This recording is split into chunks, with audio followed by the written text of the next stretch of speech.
Hey, look at you. Once again, you have taken the elevator, dropped yourself straight into Hella Vella, place where we talk about the new and exciting serial reading platform from Amazon called Vella. And today we have Vella author Tonya Nagel with us. She writes in Vella under the name Cara North. And I'd like to welcome you today. Welcome, Tonya. Hi, thank you for having me. You bet, you bet. I'm really excited to talk with you because I know that you work in education and you've taught creative writing, and I really want to hear how you got into all this. So I am going to ask you my very famous first question. Uh, when did you get started writing? And I'm talking about prose. I'm not talking about the great big giant fat pencil where you wrote A, B, and then you needed another piece of paper. Um, Hey, I got in school suspension for a story I wrote in high school. yeah, ooh la la. My English teacher was not super thrilled. That was probably my first foray in, like my foray into explicit content before it was well and popular that I was aware of. And it wasn't that explicit. I think she was just alarmed for a teenager to be writing that. So. Did she clutch her pearls?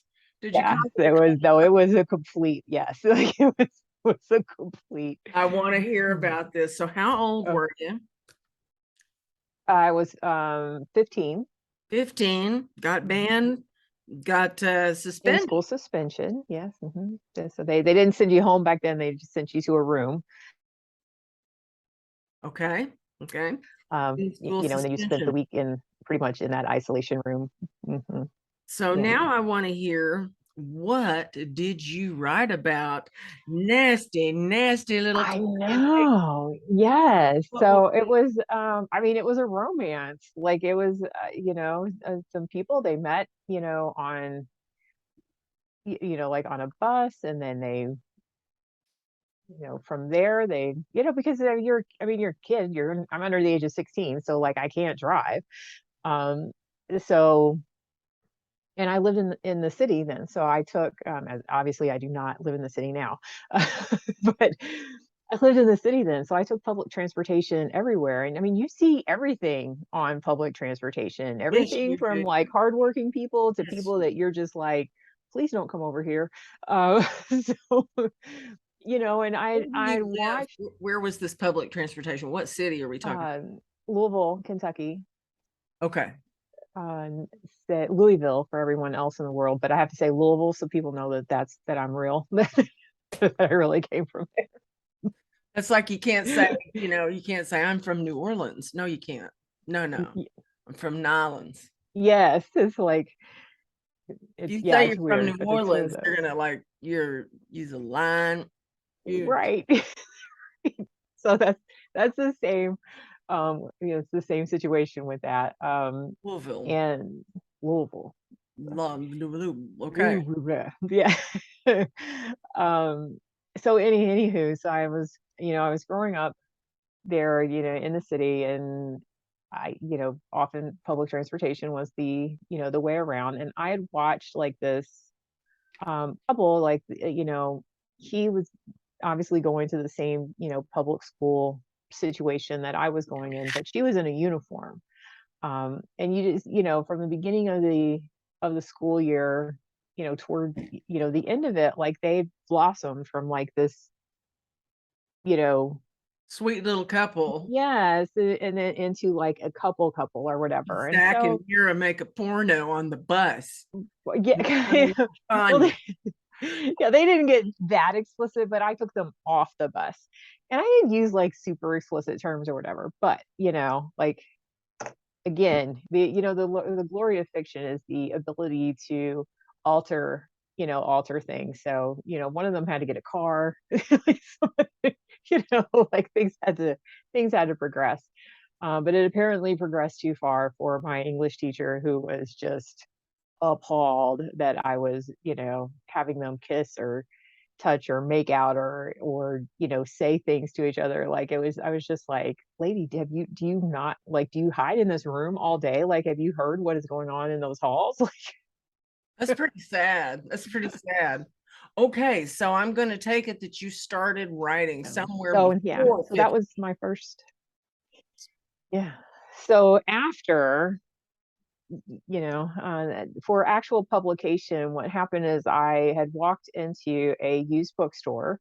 So this is like fast forward. I am out of the Marine Corps, married, going to college, trying to figure out what's going on with my life. And I walked into this used bookstore where it was owned by a World War II female Marine, Miss Mary. I will never forget her. And on the way out, I saw this sign that said, if you write romance and you're interested in a writing group or a writing, critique, partner, this is my contact information. And I thought, well, somebody's really got to be bold and interested in order to put that on there. So I emailed a person. She emailed me back. We called to make sure we were both regular people here. We talked about some different things, and then we met at a public place in almost like outside of New Bern, North Carolina, and that that started it because meeting with her um, and talking about it, we both joined the Romance Writers of America, started going to meetings. And I mean, that tells you like how far back it was. I mean, it's like 16, 17, maybe even 18 years ago. But um and so we would meet and exchange 10 pages and give each other feedback on the next meeting. And going through to the RWA chapter meetings, we both like started submitting work and querying and all that good stuff. And I got picked up by a little small press company back then, Midnight Showcase, which is no longer in existence, like most of the small press companies that were around back there. But they were running for a very long time. um, and and then yeah, so that started it. And then when What year indie was that? public, um, hang on one second.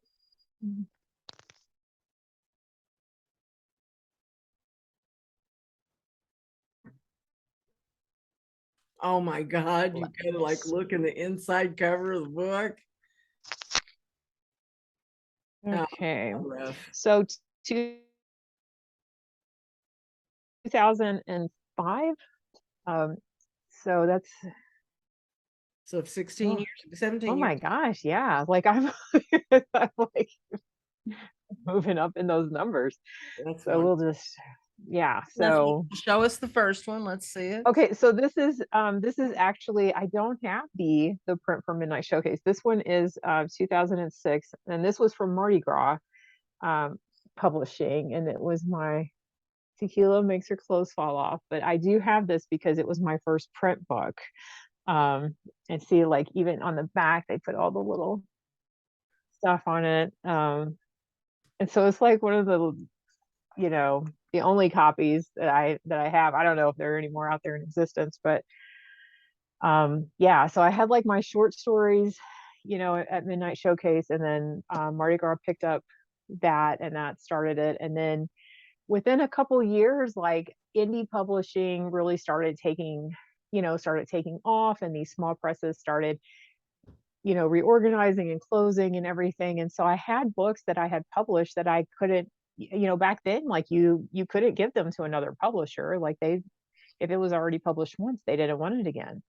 um so I had to figure out like what to do with it. And so that's where kind of indie publishing sort of became a thing for me. And now I'm so spoiled by my own deadlines and my own, it's like if I don't want to put something out, or if I just wake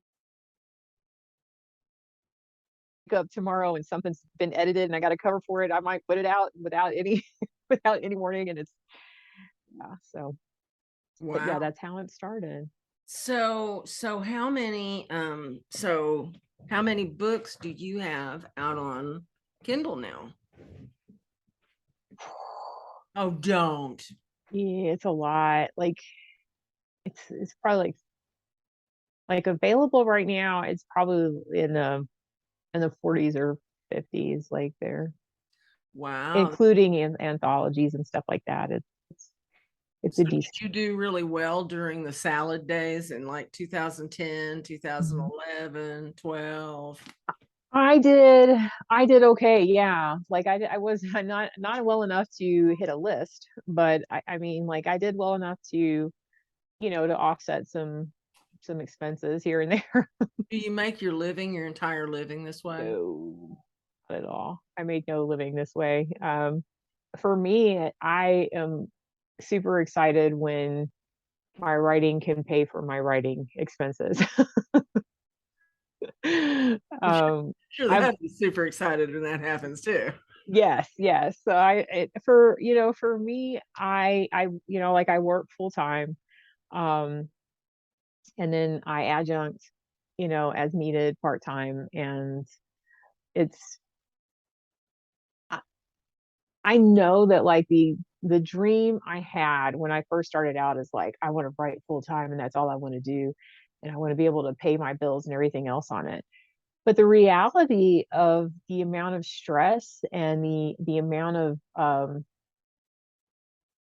pressure that comes with that, it's like then this thing that I love and enjoy and cherish as a piece of my, mental health um resource, would would turn into my job, and I don't know that I would love it the same, and so that fear has always kept me from being too driven, I guess would be the right word for that venue. I think, and the belated Judy McCoy, a New York Times bestseller. I remember once like having lunch and with her and at one of the chapter meetings and whatnot, and she said, "I always keep a job, a regular job." She's like, "And I recommend always keeping a job." She says, "Because I'm a New York Times bestseller right now, but what if my next book doesn't hit? What if my next book doesn't get the readership?" She's like, in this is the entertainment industry. And just like we talk about those movies and the stars come up and then the stars go down and then they come back and go around. She's like, that's what you always have to remember is some days you're on feast, but other times you're on famine. And you always need some kind of backup. Even if it's a part-time job, you need some sort of income that can level you out if your writing isn't doing what it used to, so that you can continue to enjoy the writing. And I've taken that to heart. Sounds like sound advice. So when did you hear about Vella and how did you hear about it? So I heard about Vella on social media, right? Because when it first started coming out, like everyone was either like, I'm gonna put my stuff on Vella or stay away from Vella, or Yeah, it was very so polarized. it was so like wild. For people who don't know, the insane politics of writing is just as insane as like regular ones. Like everyone is here. No one is like hanging out here in the middle zone. So, and I live in the middle zone for everything. So I checked it out. I started, waiting to see like what is it going to do? What are the bugs in the platform? Waiting for people to kind of give some feedback on their experiences. And then I was like, you know what? I have some stuff in some folders. I just need to do something with it. Let me see what it does. So then I put those up at Vella, probably just last year, like not very long ago. Yeah, but do you have any sense of the month or Um, probably last summer. So probably around like August of last month, of last year. So you've been up for a year now. Mhm. And were you shocked at the bonuses? Yeah, I was shocked that they would give a bonus. Yeah. For, I was like, because I don't really, and here's the thing, right? I'm the worst probably for this, but like I don't really even understand completely like how I get paid from Bella, but I was like, all right, it'll be fine. I'm getting paid something, so I'm good. And then when they gave a bonus, I was sort of like, oh, okay, what? Um, all right, we'll just hope that that works out. But I don't know how those are calculated. No, So nobody it's not knows even that. like it's not even like I could strive for it or like aim for it or anything else. I'm just like, I don't know. It's Yeah, but so that's my you experience. can go out there and get excited and hustle with the rest of the madding crowd, you know. So, do you do the social media hustle? Are you out there with the rest of us? Hey, read my stuff.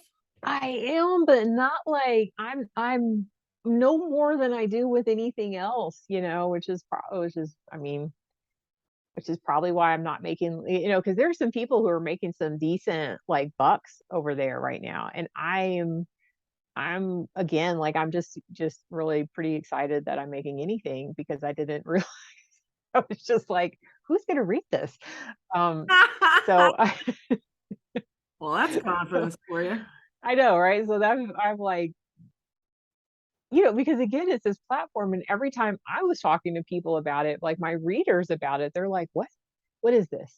What is it?" And I'm like, "It's on Amazon. It's felt." And they're like, Why "But would I I don't want to get understand what ripped this off is. like that? What Yeah. is this?" And I'm like, "Oh my goodness!" And then I was in, because again, I'm trying to let everyone know that I've got this story up here, and I was in one of the like the Facebook takeovers, right? And so I posted it, and then that's when I found out that people in other countries can't read it. So I was like, because they're like, "Oh, I can't read this. This isn't accessible to me." And I'm like, "Well, I didn't know that." It's, Oh, you did go in kind of blind, didn't you? yeah, it's just like I didn't. But I mean, but it's like those groups are made up of people from everywhere anyway. So Yeah. but it was sort of like, you know, oh, here you've got this story that I can't read, and I'm like, oh, sorry, I don't know what to tell you. I can't control it. So, um, so yeah, that was good. It's been a Yeah, good. that was good. Yeah. It's good. Good. Okay. So which one was the first one you uploaded? The first one I uploaded was March, which is the it's a contemporary college reverse harem, and that's like book one for it, and I'm working on book two for it now, but I haven't uploaded any of it yet. So Um, how many is this the one that's finished? yes, yes, March is the one that's finished. And how many words did it come out with? Um, you think that I don't know these things off the like it's like that book is like written. It's not massive. I mean it's little. It's maybe like 20, 25. It's a like little novella. It's a Oh, short. it's a no. Okay. So, Yeah. okay. Well, then what was your second one? The second one is Black Velvet Band, Uh-huh. and that is also because all three of them are contemporary. So it's also a contemporary. It's a like a second chance romance. Okay. No harem. No, no, that's for younger people. Like my harems are for my new adult. Like they've got enough energy to deal with that. My older character, like my older characters are, of the realization that if you end up with five dudes, that means you're going to be taking care of five dudes. You're not going to be, At that point, you might they're as not going to be well taking be paid care of by the you. foster system. Oh, there's so yeah, it's too much. Like, yeah, exactly. I don't know. Like, you get in that young mindset, it's like, yes, you've got the energy to do that. When I'm dealing with older characters, I put them in my older mindset, and it's like, I don't have the energy for that, man. Dude, I know people who live the life, okay? And they're like, we don't have any time to get together Like, for that. You know, we gotta get the kids to school, gotta get a little, right. little. No, my God. So it's like I have to do, like all of these things. Like I feel like that has to happen in the new adult realm of when you don't have, like all these other grown up obligations, when you're in college and that's your career is going to school. You got plenty of time to do other things. Yeah, yeah, plenty of time. And Mhm. you don't realize that. You don't realize how free you are. Mm-mm, mm-mm. No, No, and you're youth is wasted on the young. right. Will get off my lawn from People. more. Yeah. I feel like cartilage is also wasted on the young. What I is? would have cartilage, like, in your Give me back that cartilage, you little bastards. right. You Well, used to be okay. able to fall and not break stuff. It doesn't work that way anymore. So, Black Velvet Band, what does that refer to? It refers to an Irish pub song, but in the because what happens is he was a foreign exchange student that had come to, his parents had sent him to be with his uncle and aunt in America. His uncle, had a small business there, and so they met, in high school. They spent a couple years together, and then he got called home. And then he, went on, he lived his life, and she's living, her life. And then his uncle passes. And so he comes back to handle the estate here and take his aunt, back to Ireland with him. But then she's there, and it changes things for one of them, if, both of them, but, one of them is going to have to make some decisions because I've given him, you know, um, a dead wife and two kids, and I've given her a business that she inherited from, her family. It's in that kind of small coastally, sort of town, and so someone's gonna have to give. Yeah, yeah. And how many episodes are you up to on that one? I think I'm up to like 10 episodes on it. Like it's at the point where I think the last one was called Drunk, and the next one is going to be called Sober. Um, because they that it's like I'm not it's like I'm too sober to be having this conversation with you. Like Yeah, we need to have a drink, yeah, do gotcha. something irresponsible, whatever. Because because again, when you're a grown up, it's a little more challenging to do those things than when you're a kid. When you're younger. Yes, yes, yes. Everything is so heavily freighted. It's you just get mowed over with every freaking decision, it seems. Yeah, and when you're younger, it's like, hey, this is happening. My Right. body's telling me to do these things. Let's go. Let's And when you're older, it's like, well, there's this and this that yes, has to happen, yes, and what to do about this this and and consequences of that, and consequence you that. know, it- Yes. Stuff and things. yeah. Yeah. So So Black Velvet Band sounds pretty darn good. When did it go up? it went up like a little bit after March, so it'll and then I have more episodes to load there. I haven't because I got I got COVID. So that like wiped me out for I would say almost a month. So that moved all of my writing obligations into the weird direction. So now I'm just starting to catch up and get myself back on a level playing field. So That stuff was a gnarly bitch to me too. mhm. It's certainly, I want to punch people in the face and say, like a cold. Yeah, No, it's not. Yeah. yeah, exactly. Don't get me started. I went to the ER twice. I mean, I was convinced I was dying. Yeah.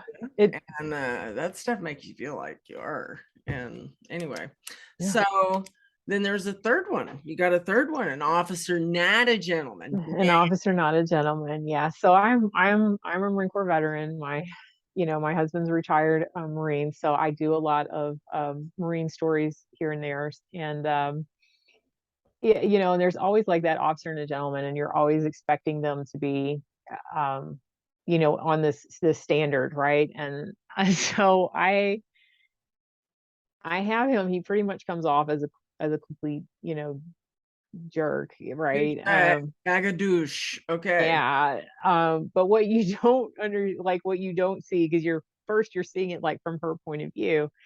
What you don't see is that she likes him, or like she's got like that chemical, kind of startled reaction from him. And so she always messes up his order. So like she's in graduate school working at, a pretty much a Starbucks, right? And so he's coming in the morning to get coffee, and it's at the point where he doesn't want her to take his order anymore because she's always screwing it up.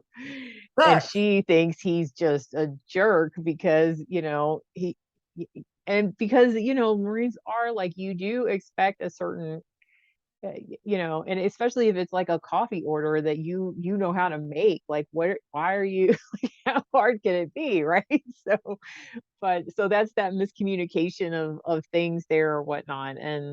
Um, and then it ends up being like she is actually, a someone's, some general's daughter, and he works in down lower in that chain of command as, as an officer. So then she's like off limits, but they keep, clashing. So of course that's going to happen. Just isn't happened at this episode yet. Well, all right. So basically an enemies to Mhm. lovers. Not really So yeah, enemies, but yeah, little enemies. contention to lovers, I guess. There you go. Contention and irritation to lovers. Yeah, Like we need that. right. I don't know how else to write Marines though. So, I hear you. I hear you. for the first time I met my husband, we got it. We were like clashing. It was like Clash of the Titans there, and then No way. well, Really? yeah, we were both on active duty, and he came into the office to get something, and I was in that office. We'd already gotten into this, this whole thing about people coming into that office, and because it was a space that we shared with, because I could write, right? I was doing blotters, and for people who don't know what that is, it's like the police things at the end Yeah. of whatever. And we shared that with like some, that space, that computer space with some senior personnel back then. And he was on patrol, and he was coming in to get supplies off that desk. And we'd already been told, like, you know, anything comes off this desk, you are going to, rue the day that you let anyone touch my desk. And so my husband was new, and he came in, and I like just pushed back and like slid to whatever. And I was like, oh no, man, you're not that desk. You're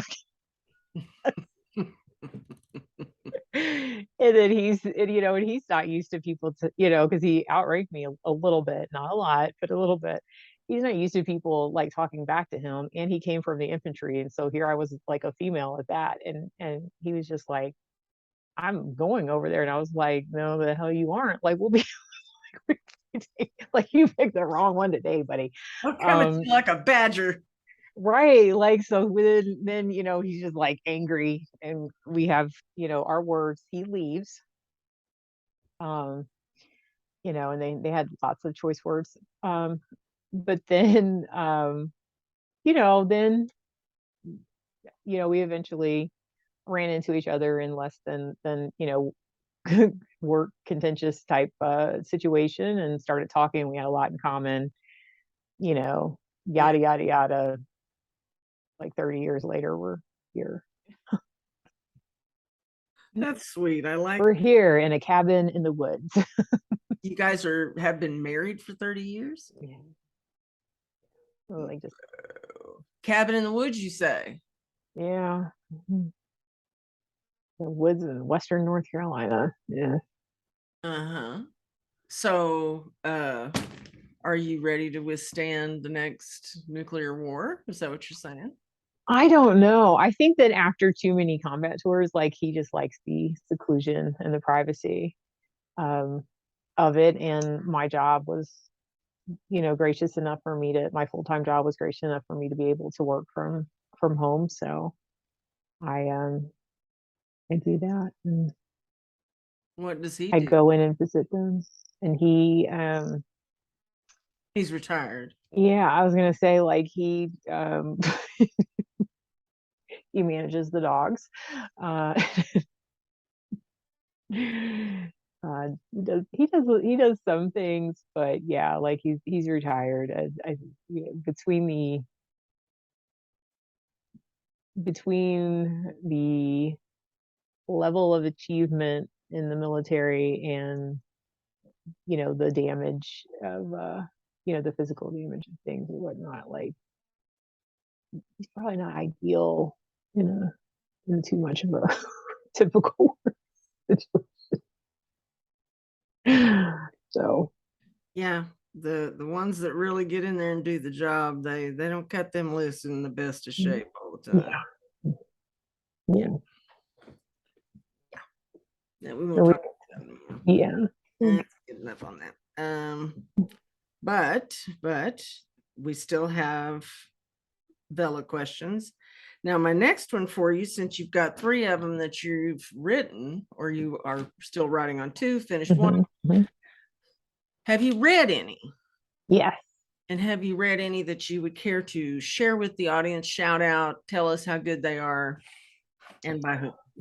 Well, I would say that I wrote their names down. Lorna Cole, Emily Camp, and Jamie Dalton. And full disclosure, I've read other things by those authors. So when I saw that they had Bella, of course, I went over there, and you know, some of them are kind of writing a little different than their traditional books. So I thought that was kind of neat, and that also kind of inspired me to maybe look at what else I'm putting up, because it So, might be an what does Lorna opportunity to. Cole write? I want the story now. Um, so let's see. I have to remember. She is doing more of I'll tell you.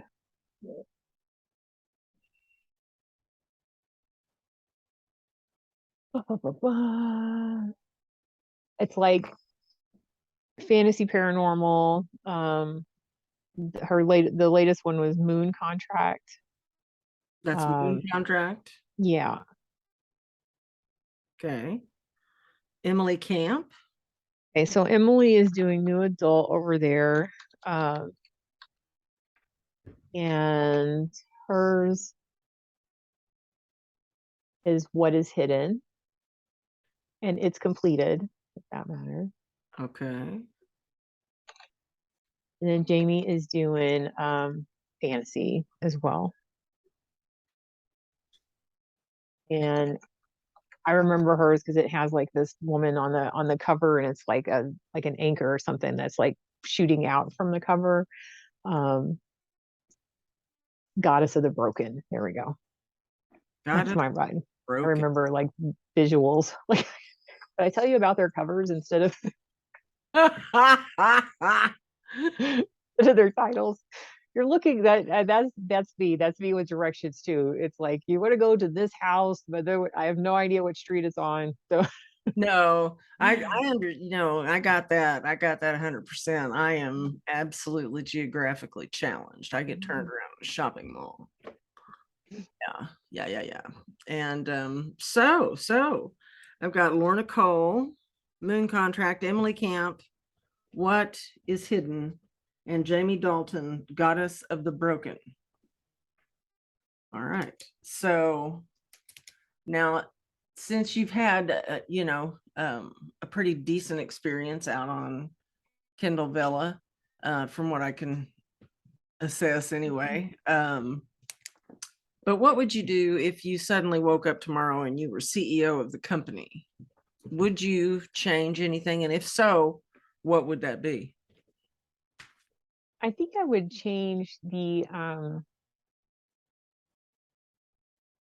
I would change kind of the marketing of it, because it still seems like a secret almost. There's just not. Yeah, I still meet more people who don't know about it than I meet people who do. Um, Primarily the people that I'm meeting who know about it are other authors, not readers.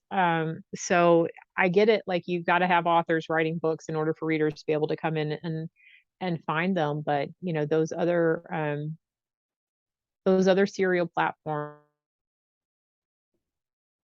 that I'm not a part of at all, because I was nervous about it, about those. Uh, they're pretty well known amongst readers.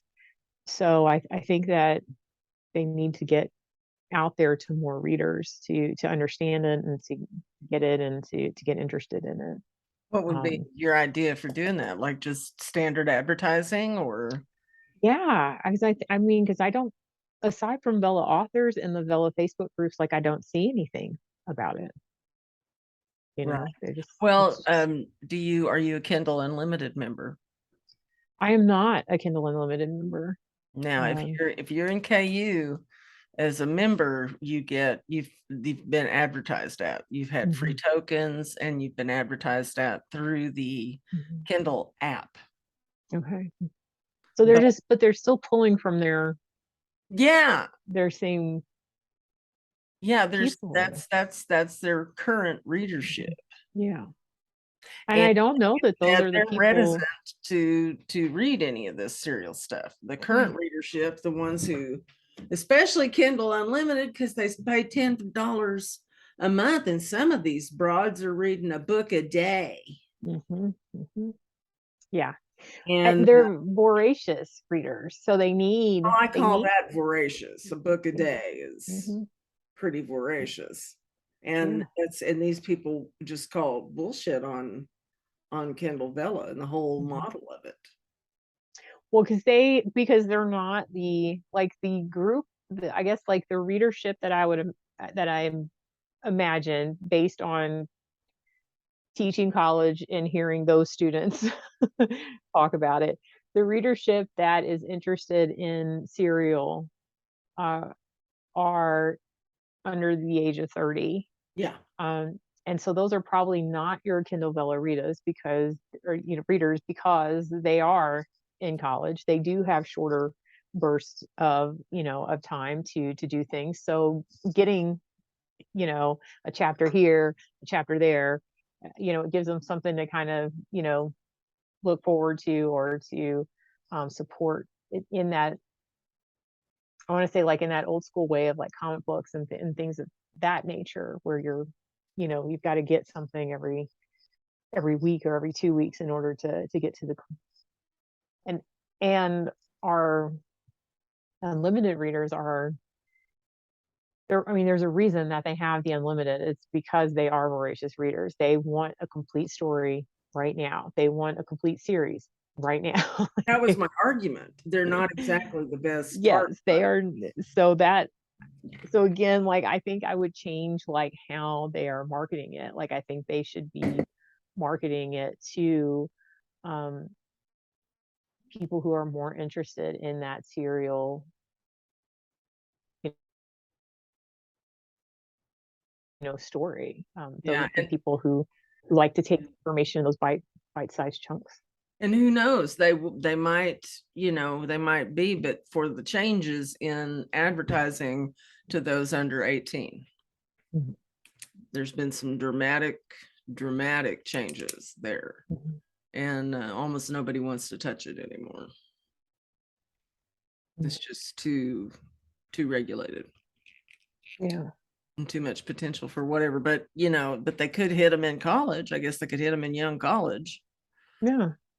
I mean, I think that probably the 17 to 25-year-old reader is the market. Because I don't know. I always look at books as this way, because again, sometimes you get like high school students in your, in your college classes because they're dual enrolled or they're advanced, or all those other good stuff. But you know, books aren't going to give you an STD. Books aren't going to get you pregnant. you know, Books may What? break your heart, but you can recover, from it with the sequel or something. Um, they are writing on these other platforms and have been writing on these other platforms that, things that I got in school suspension for. If you think that your teenagers don't know that, or they're not writing about that, or they're not looking, you forgot what it was like to be a teenager. And you need to remember. And unless I was a bad teenager, so What do you think I was? and an angel. Are you still Yeah, wearing an ankle bracelet? right. Right. Like, so, and I think the kids get to be kids longer today, which is amazing, because it's like they have so much more access to information and they have so much more at their disposal. Um, but they're safer than ever. And sometimes I feel like more like guarded than ever, which makes them naive. Um, I won't disagree with their naivete. so I don't know. I feel like they have access to it. If they want it, they're going to get it, especially when you're giving them a computer to run around with in their pocket. Um, I would much rather them be reading books than out there doing the stuff that I was doing as a teenager and reading books.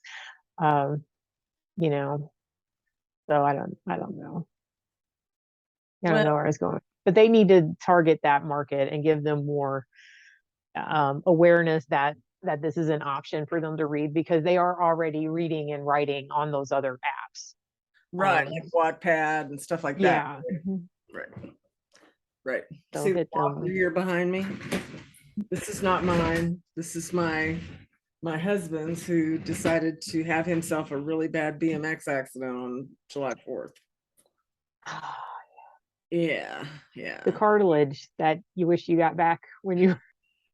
Well, he screwed the cartilage, man. He just had his whole femur come down and crush his tibial plateau. Oh. So it's 8 weeks later now, or 9 weeks, or whatever. And so he's graduated from the walker to using a crutch, and pretty soon he'll be walking on his own and going back to work, which he doesn't want to do. Who can blame him? You know, uh, why can't we just all walk the earth? Perhaps I could go out and sing a song, and someone will give me dinner. Would they give it to you as payment for the song, or to make you stop singing? That would be the Right squaw in the face either just to way. shut me up.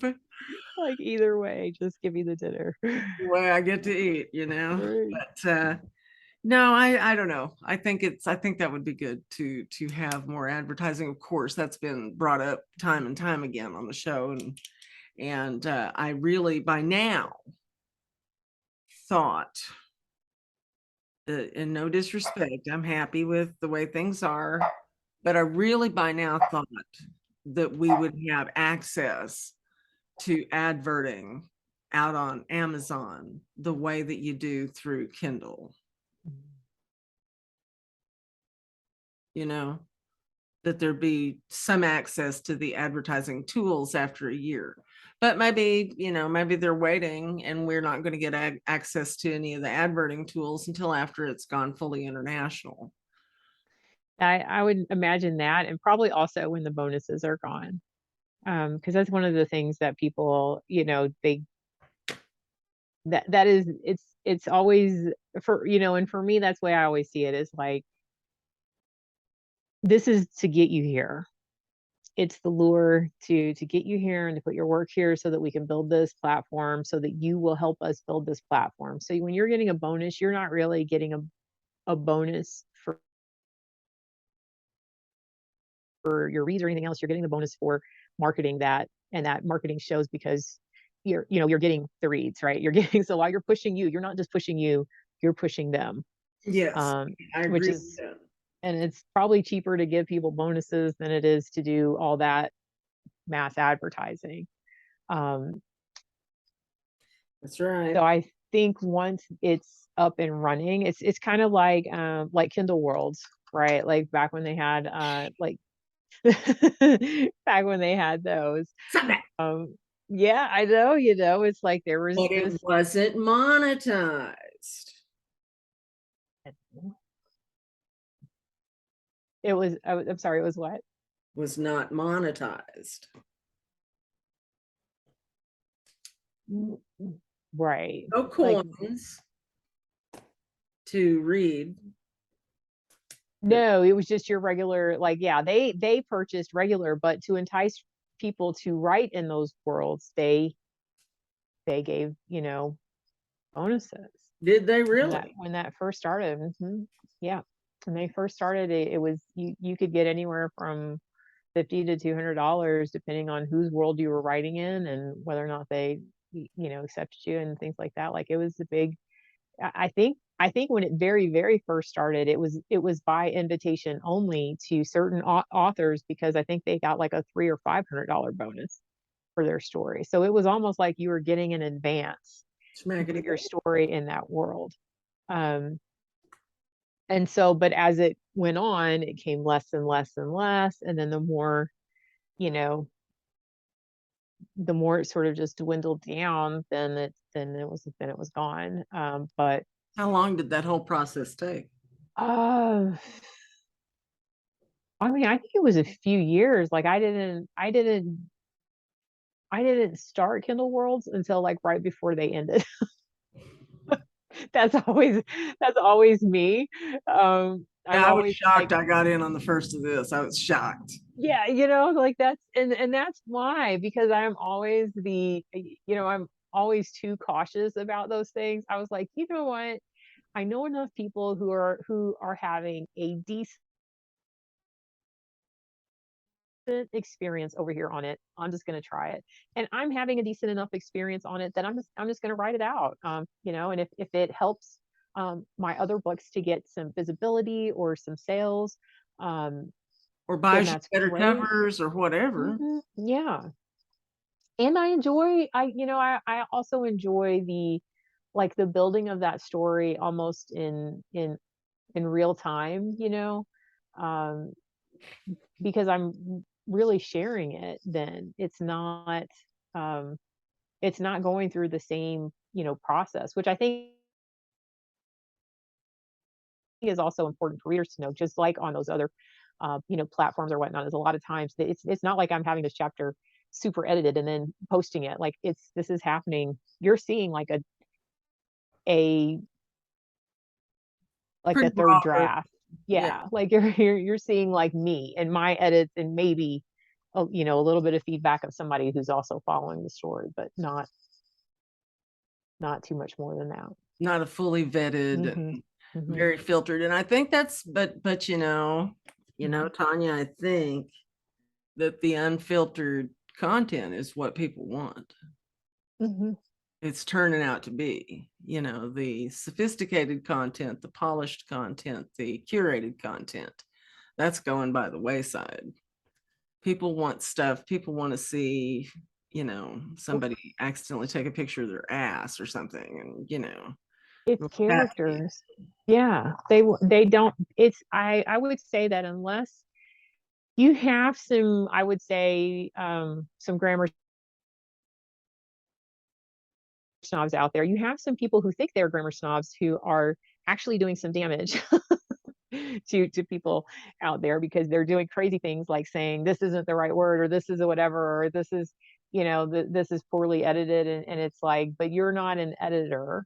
And unless you've got a degree and you're teaching this, I'm not 100% sure you should be the one calling people on that, especially when within the context things are being used, or if they are not American, or if they are American and you're reading this in another place, in those edits, it's like we don't put OU, they do. It's not wrong. It's the perspective of where your writer came from. Yeah. And they're not, but we live in this place where it's like, I don't like that. I want you to change it so that I can read it the way I want to read it. And I have an answer to that. It's called write your own story. Exactly. Exactly. And with Kindle Vella, you can show them exactly where to go. Yes, it's like right, go out there and throw it out there and see how well you run through these trenches with your editing. Yeah. Yeah. Yeah. But you're right. Like I think that if people enjoy the characters, they are willing to overlook a lot because they want those characters. They love those characters. Um, and that's the thing that I think authors sometimes forget when we're trying to put out such a polished piece. And then you get platforms, where people are getting thousands of reads, and they're in a creative writing class, like it would be, I would say, like, you're missing these things, these details. Um, and not intentionally missing them, because there's rules and then you break them, but like, so I don't know. I think Yeah. that would be a I think I would also do that, though. I would attach, if I were the CEO or something like that, I would also attach like the ability to put in, one of the word processing things, like, and I'm just going to say Grammarly because I use that with the colleges so much. That would help, especially when authors are typing directly into. I cut and paste over, but I know some people are writing those stories in those blocks where you have it. So if it had some level of help in that, that would also make the quality of the content a little bit better, and and just that would just be a benefit, I think, as an author, because after you've published it and you've completed it, you have time where you can, load that full story as a complete book. So you've gotten feedback because they've got all the polls and everything, and the readers are saying yay or nay or whatever. And um, so by the time you upload you've gone through this whole other process. So why not make it that, like, that's like you get first look at this Yeah. author's, Yeah. you know. I agree. That's good. I don't think I've ever had anybody suggest that. That's pretty cool. An onboard tool for the platform itself, for the upload portion of it, because people are, I use Word and I import that, but a lot of people don't have even, it don't have any word processor. Mhm, They don't even have Google Docs or whatever mhm, the heck mhm. it is. So yeah, yeah, that would be a good one. Well, all right, my dears. So I think we have just about covered everything that we cover in a Lawless interview. You've done your shout outs. We've learned all about your Vellas, Black Velvet Band, and Officer Not a Gentleman, March, Swift University, all wonderfully naughty open door bedroom modern romances that you can enjoy. And I'll have all the links down in the description for this video. And what would you like to say finally to anybody who is clicking your links, who's listening to this video and going, hey, man, I think I want to read something by an ex-Marine who teaches creative writing and stuff. I'm going to get down on some of that. What would you have? What would you say to them? I would say that once a Marine, always a Marine. I guess that means we can expect some F-bombs. Oh my goodness. Yes. And in my military stories, you just stand by, because they are. If it was cleaned up and taken to book, it'd be a page and a half long. Right, like this, it'll be a whole different situation over there. And I'm a Jarhead Air Marine, so things were a little different, they were a little different. back then. So you to take that context in there too. It was a little bit rougher on the way we treated each other, I think.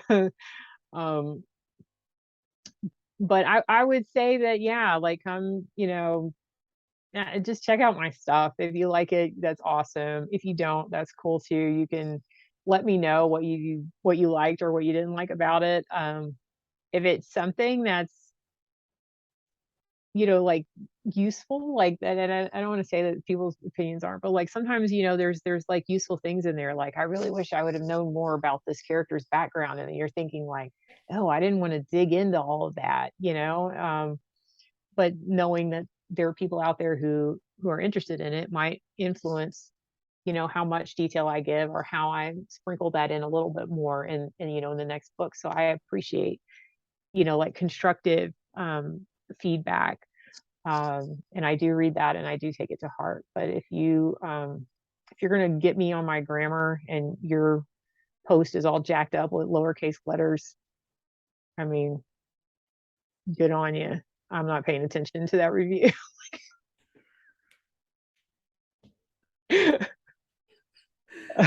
She's not talking to y'all.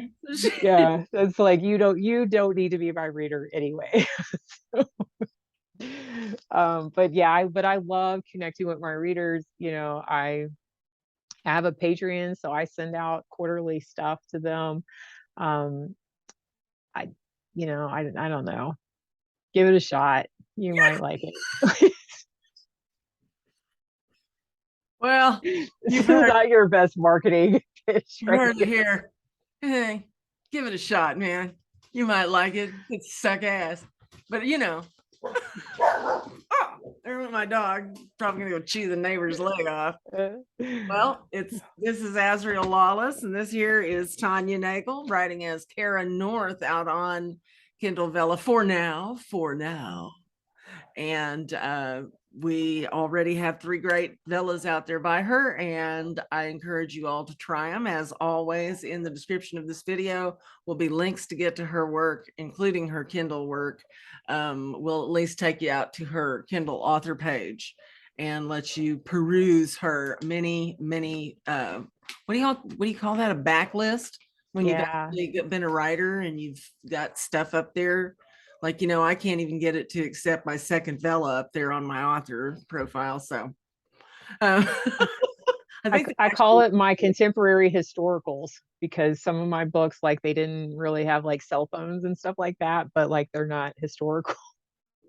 But people ask questions like, why did they just use the cell phone? They didn't have a cell phone when I wrote this. Well, my dear, I have had a good time getting to know you, and thank you so much for coming on the show. You're And welcome. folks watching this, thank you for watching, and we'll have some new content for you soon. Take care. Bye bye.